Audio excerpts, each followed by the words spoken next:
تاسو خبر یاست چې نن سبا په پیغلو کې د تی سرطان ولې خپریږي؟ وجوهات یې څه دي او علاج یې څنګه کېدلی سوی؟ تاسو خبر یاست چې نن سبا د تی سرطان چې دی دا ډېر عام شوی دی. په پیغلو کې هم دغه لیدل کېږي، پیغلې نجونې په دې کې هم د تی سرطان ډېر شوی دی. ډاکټر زموږ سره شته، ډاکټر فیروز خان. ډاکټر فیروز خان د ده څه موږ پوښتنه کوو چې د دې څه وجوهات دي. یو خو دا دی چې واده ښځې دي دغه هم برست کینسر وي، بل دا دی چې واده نه دي پیغلې دي په دو کې هم دا د کینسر چې دی د تی کینسر دا زیات شوی دی. وجوهات یې څه دي؟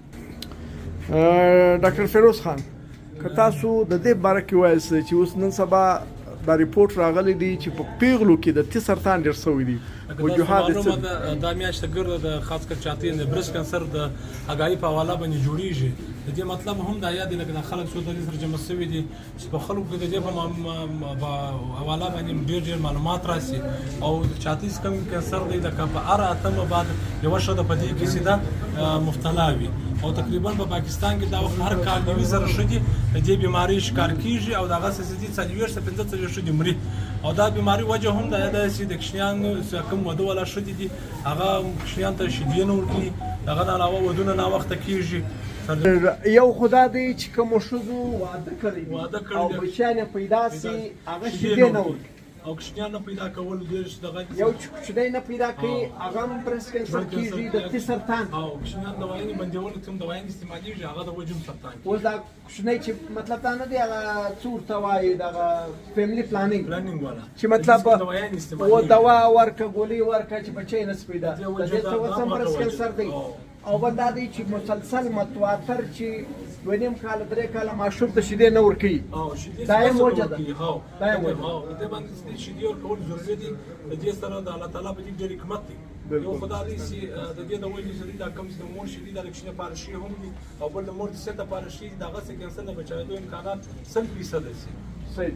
او بل دا دی چې دا پیغلې ښځې چې دي، پیغلې نجونې چې دي چې ودونه نه دي سوي په دې کې هم دا د کینسر د تی کینسر په د زړو شګو نه جوړي ولای شي په دا وخت اوس ته نه دي معلوم.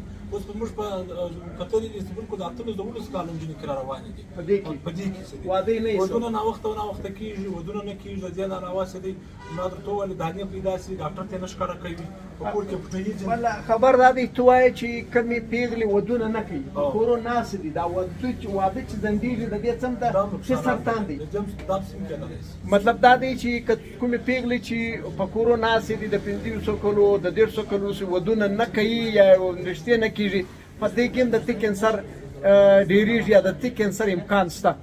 ښه بل ته دغه وکړې د د دې امکاناتو د بچاوېدو څه امکانات اوس دا د احتیاطي تدابیر دا ګرده میاشت تا در معلومه ده په دا ګرده میاشت کې چې کومې د 15 کالو پورته ښځې دي هغه به په کال کې یو د پلا خامخا خپل میموګرافي کوي. میموګرافي یو اکسرې د چاتی چې هغه په هر هسپتال کېدلی شي او د هغه څه ځوانان یې سړي دغه الټراساونډ کېږي او موږ په سکولو کې په کالجانو کې زموږ ډاکټران موږ مختلف هستو چې د ځوانانو نجونو ته د ښځو ته دا ور زده کړي چې د خپل ځان خپله څنګه خیال کولی. سلف ایگزامینیشن ورته وایي، سلف ایگزامینیشن ته هغه ور زده کوو او دا کوم څه ما میسج اوري دا باید چې خپل ډاکټرانو ته ولاړ شي پر ټیم باندې کې دانه پیدا شي یا د چاتی رنګ بدل شي یا یو دی چوټ وخوري چې هغه د شپږ هفتې واورې نه جوړېږي چې خپل ډاکټر ته ځان ښکاره کړي نو څونه ژر دا نیول کېږي هغونه ژر بیا علاج کېږي. لکه څنګه چې تاسو واورېدل چې مطلب د دې به ټېسټونه کوي، یو میموګرافي ده، بل چې دی د دې الټراساونډ دی، میموګرافي چې دی هغه اکسرې ده.